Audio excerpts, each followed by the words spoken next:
What is up, my Squirtleites? It is I, your king, welcoming you to another weekly update.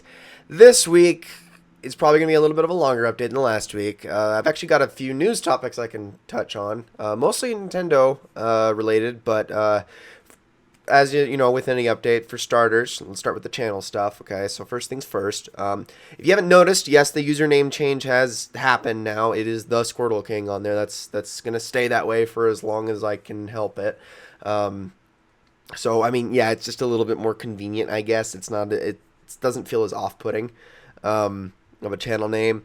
Rise of the Tomb Raider is finally done. I don't think anyone noticed, but that's okay. I was ready for that to be over with anyway. Soul Silver starts, well, today, actually. So the day you're getting this video, it starts today. Comes back today, I guess. And then first impressions. So you guys didn't get one again this weekend, or this last weekend. I did not intend for that to happen, okay? There was a lot of things that got in the way.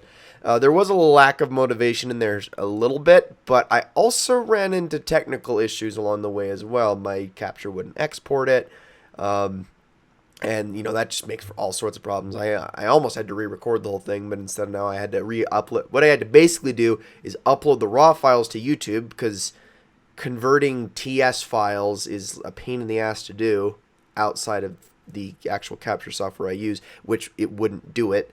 So I had to upload them to YouTube, which takes forever because they're giant file sizes, and then re-download them in the highest possible quality, then piece it all together, and then I can finally edit it. And so it's just been a nightmare trying to get this first impressions video out. So I think I'm just gonna hold it off until this next weekend. I'm sorry for another delay. But this weekend it's going to be Ni no Kuni. It's a longer first impressions video too. It's going to be around 45 minutes because, well, there's a lot of cutscenes to start out the game. So I actually didn't really get even that much commentary or gameplay in, unfortunately. But it does make the game still intriguing, I guess, from a story aspect. Because yeah, I mean, I like it. It's got a Studio Ghibli style to it. And I don't want to spoil too much because it's not even out yet. But it's a game that I'm actually very intrigued in, and even though I'm not an RPG guy as much as most people are, I mean, it's got my interests, I can say that much. So, next thing, one thing I actually was able to work on all weekend is a montage I did for Destiny. I've already uploaded 3 of them in the past, but this next one is, I'm willing to say, several levels above the previous ones I've done in terms of editing quality. I mean, gameplay quality, I'd say it's about the same. I mean, yes, there's some clips I'm like, oh man, these were really cool. I mean, there's some that weren't. I mean, it was about the same as the others, I would say, but the actual editing is what I'm very proud of, that I put a lot of effort in. I actually made there's these effects that I was able to get into it that I've really never been able to get to work before, but I figured out a workaround, and now my computer can actually handle it. So I'm actually very, very happy with the way this turned out. So much so that I'm actually even considering submitting it for Bungie's Movie of the Week thing that they do. I mean, I doubt it will win, but I'm going to give it a shot, because why not? I'll post it on like the forums and stuff like that. Hey, because this is something I'm actually very proud of. I don't think I've ever actually made a video that's like this. Well, I guess that's not true. There was a Let's Play I did a long time ago that people might remember. It was a very grandiose project that I actually almost finished, and that entire Let's Play employed editing of this caliber for sure. But that's something for another video for those who don't know what I'm talking about. For those who do remember, you probably still think I'm crazy. I still think I'm crazy for doing it, but at the same time, it was an interesting experience and a good learning experience. That aside, so I'm very excited for this montage. This is going to kind of kick off my Return of Destiny videos when I upload it. I'm considering uploading it Thursday at this point, because, Wednesday is the Bungie stream. Okay, and so that's when I'm going to be able to actually start making videos on like speculation, stuff like that. I don't want to jump into anything yet, because the thing is there's the new content's coming out April 12th, and I don't want to, speculate too much without having at least 2 of the 3 reveal streams as far as information. And really the last one is mostly just fixes and changes that they're going to be making to the sandbox of the game. While this week is going to show pretty much the last of the actual new content we're getting. So that's why I'm going to actually be able to start making videos on that and kind of, try to organize things before, this whole update happens, and try to put out. I don't want to, wait too long either, because some of these videos are stuff that you want to get taken care of now before the update drops. So, I gotta time it correctly, I guess, is what I'm trying to say. And there's other little Destiny related videos I want to make too. I mean, there's all sorts of little stuff I've got in mind for Destiny at the moment. So this video is going to kick it off, and on top of that, it is also going to double as kind of a 5-year anniversary video. Now, my 5th year Let's Playing anniversary is not till later in April. I'm trying to remember the exact date. I think it's April 17th. Don't quote me on that. I'd have to go look it up. In fact, I'll post what it is right here on screen. But this is going to be kind of the video I make for that, because I really don't have time to put together something big this time. I haven't done that every year either, but there have been years. Like there was one year where I uploaded, what was it, like 18 videos in one day. Like I literally uploaded like 4 Let's Plays, like in their entirety, short Let's Plays on that one day. I mean, there was another one where I did another special video, kind of a big thank you video, and I still might do something like that. I just don't think I'll be doing anything grand. It'll just be something small, not much more production value than this.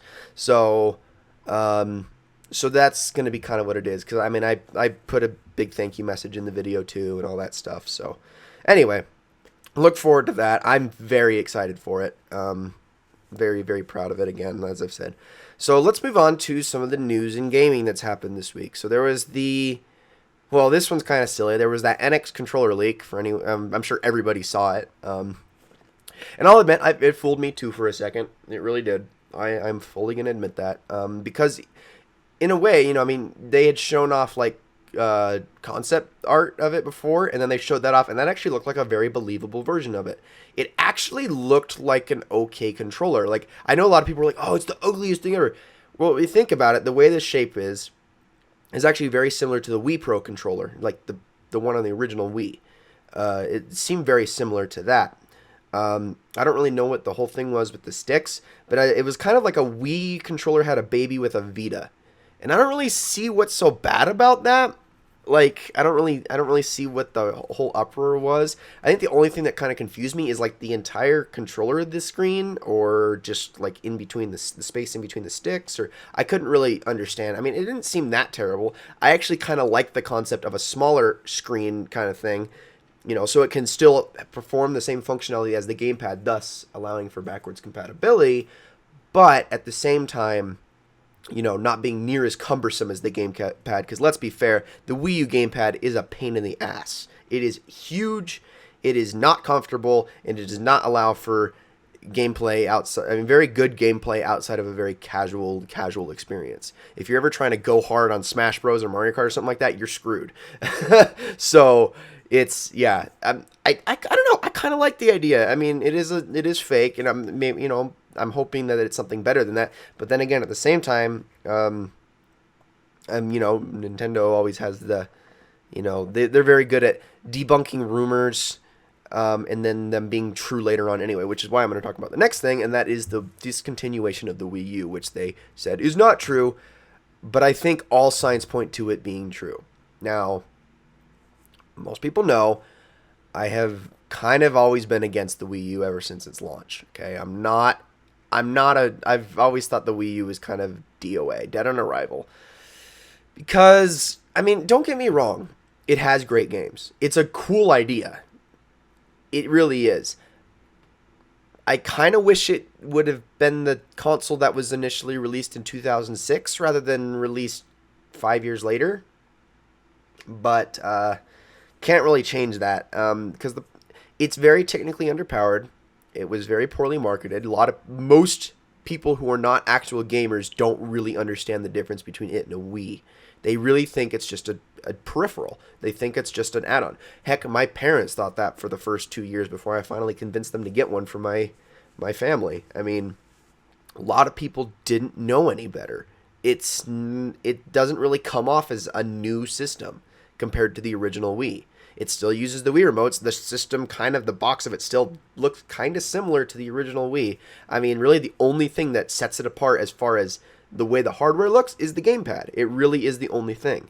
So it is very understandable that a lot of people didn't really buy it because, like, well, we already have a Wii. Because I mean, who didn't have a Wii? It was one of the best-selling consoles of all time. I mean, it killed it last generation. Everyone bought it right when it came out. So, I mean, it in a lot of ways it was a failure. That's not to say it doesn't have good points to it. I do like my Wii U. I've played a decent amount of hours since I got it. I've only had it for a few months, but I've enjoyed it. I really have. I mean, I like Smash Bros. I like Mario Kart 8. There are games on it I like. I love Pokken. I'm enjoying the heck out of that. I mean, and I love playing virtual console games, and that is like my favorite thing actually, is to sit down with the gamepad on my bed, just with everything off and plug music in and play virtual console games on my gamepad. That is my favorite. I really love doing that. And you know, I mean, I kind of wish it, you know, I wish this was a more powerful system. I wish it had been released at a better time earlier, or much earlier time. I mean, I get, okay, maybe they didn't have the technology necessarily to fully implement the idea in 2006, but 2008, 2009, I mean, could they have at least released it then at the same price? And I'm sure it would have caught on a lot better if it had come out, you know, before we already knew the PS4 and Xbox One was coming. I mean, I don't know. It just had a lot of things going against it, and it's just not surprising. I know that Nintendo said we're not discontinuing the Wii U, but I don't believe them. I think the only reason they wouldn't is if the NX starts out even worse than the Wii U did when it gets announced. But I don't think it will. I think it's going to do a lot better than the Wii U did, and I think that is going to kill the Wii U. My hope, though, is that at least the NX is backwards compatible. That way the Wii U software can still be sold. Because actually, when it comes to backwards compatibility, it is best implemented when a system doesn't sell well. That way, you know, people can actually still experience it. People that have the NX can go, well, I never got a Wii U because I didn't really know it was different from a Wii, but hey, there's all these games for it that, you know, my kids want. Might as well go pick it up. So yeah. And then the last topic is kind of a silly one, but it's actually probably the most likely out of all three of these things, and that is the PS4.5. And everyone's been talking about, oh my gosh, the PS4K. They're making a 4K PS4. Oh my gosh, I just bought my PS4. This pisses me off. Okay. Here's the thing about the PS4.5, and I can almost 100% assure you that if this is a real thing, cool it. Okay? Just cool it. Slow down for a second. The whole idea that, I mean, of course it hasn't been confirmed yet, but from all of the details, I've read up a lot on this, everything about the PS4.5 is it is the exact same effing system as the PS4. Okay? It plays the same games. Alright? The only difference is it doesn't downscale them to meet its hardware requirements. Or I guess most games aren't, and PS4 games aren't released in that way, but I mean, developers are going to have the option to release them in the highest possible resolution, and this system will be able to handle that. Okay? So you're probably going, well, why would I not just want better quality? I mean, well, then sure, go buy it. I mean, if you're that kind of person, go buy it, you know? You're kind of actually better off buying a PC at that point, but, you know, the thing is, the reason that they're trying to do this, okay, is they're actually trying to sway PC gamers not to get a PS4, but to buy into PlayStation VR. That's the idea behind this. I can guarantee you that's the idea. The PS4.5 is going to be a high resolution system that is going to work with PlayStation VR. Okay? That is what it's going to be designed for, to give you the best possible experience. It's going to be a lot cheaper than a high-end PC as well. All right, while still providing a resolution similar to what high-end PCs can obtain, and possibly, hopefully, that same frame rate as well. But at the same time, it's still going to be a console. Okay, it's still the PS4. All right, I guarantee you, its interface is going to be probably going to be the exact same. It might be a little different. There might be a few more options, you know, to meet what PC gamers like. You know, all those little details they like to change and all that stuff in their games. I mean, that's kind of the idea behind it, I'm assuming. But aside from that, I'm still going to be able to play this. on my PS4.5 if I get one, okay? Which I'm probably not gonna. I mean, I think it's really just meant to be kind of the, if you want the ultimate PlayStation VR experience, get the PS4.5. What I'm assuming is that they have found a way, okay? Because they already said that there's not selling, from the start, the PlayStation VR is not going to be sold at a loss, which is typically what's done, which is impressive. I'm assuming that what they've done is they have found a way, because the PS4 has hardly dropped in price at all since it got released, what, $50 the whole time? Is they found a way to make the hardware meet these requirements that they're saying at cost for the PS4, or for the current PS4 price. So while the regular PS4 is making them tons and tons of money, the PS4.5, at least for right now, isn't hurting them in any way. They're just making at cost, maybe a little bit of profit, but that's my assumption. Okay, I think this is just meant to partner with PSVR for the best possible experience. Okay, I really don't think we're at that point where it's going to be like, oh, consoles are now basically PCs. I mean, they kind of already are anyway in the way that they're set up. But I mean, as far as like all the options and just all the different details that PC has that consoles can't achieve yet, I don't think we're there yet. Maybe next console generation, but not this one. So yeah, people are freaking out about this, and they're like, I'm gonna have to dump my PS4 for that. You don't have to dump your PS4. Honestly, if you absolutely think you need a PS4.5 or whatever, just go get a darn PC. Gosh dang it. Like, really, the whole idea of this is for, I'm pretty sure, is just for PlayStation VR. But, again, I am just speculating, but that's what I think it is. I mean, I really cannot see any other reason why they would do this, because Sony's not that stupid. They know they're killing it in the console race right now. They're selling more PS4s than Wii U's and Xbox Ones combined. So they're not about to make a mistake or anything. They're not about to kill their amazingly well-selling hardware. Okay? I don't think they will do that. They know better than that because they've seen that happen before. They're learning from previous mistakes at the moment. So, yeah. Anyway, that's pretty much all I got to talk about in this update. Thank you all so very much for watching, and I will see you all in the next one.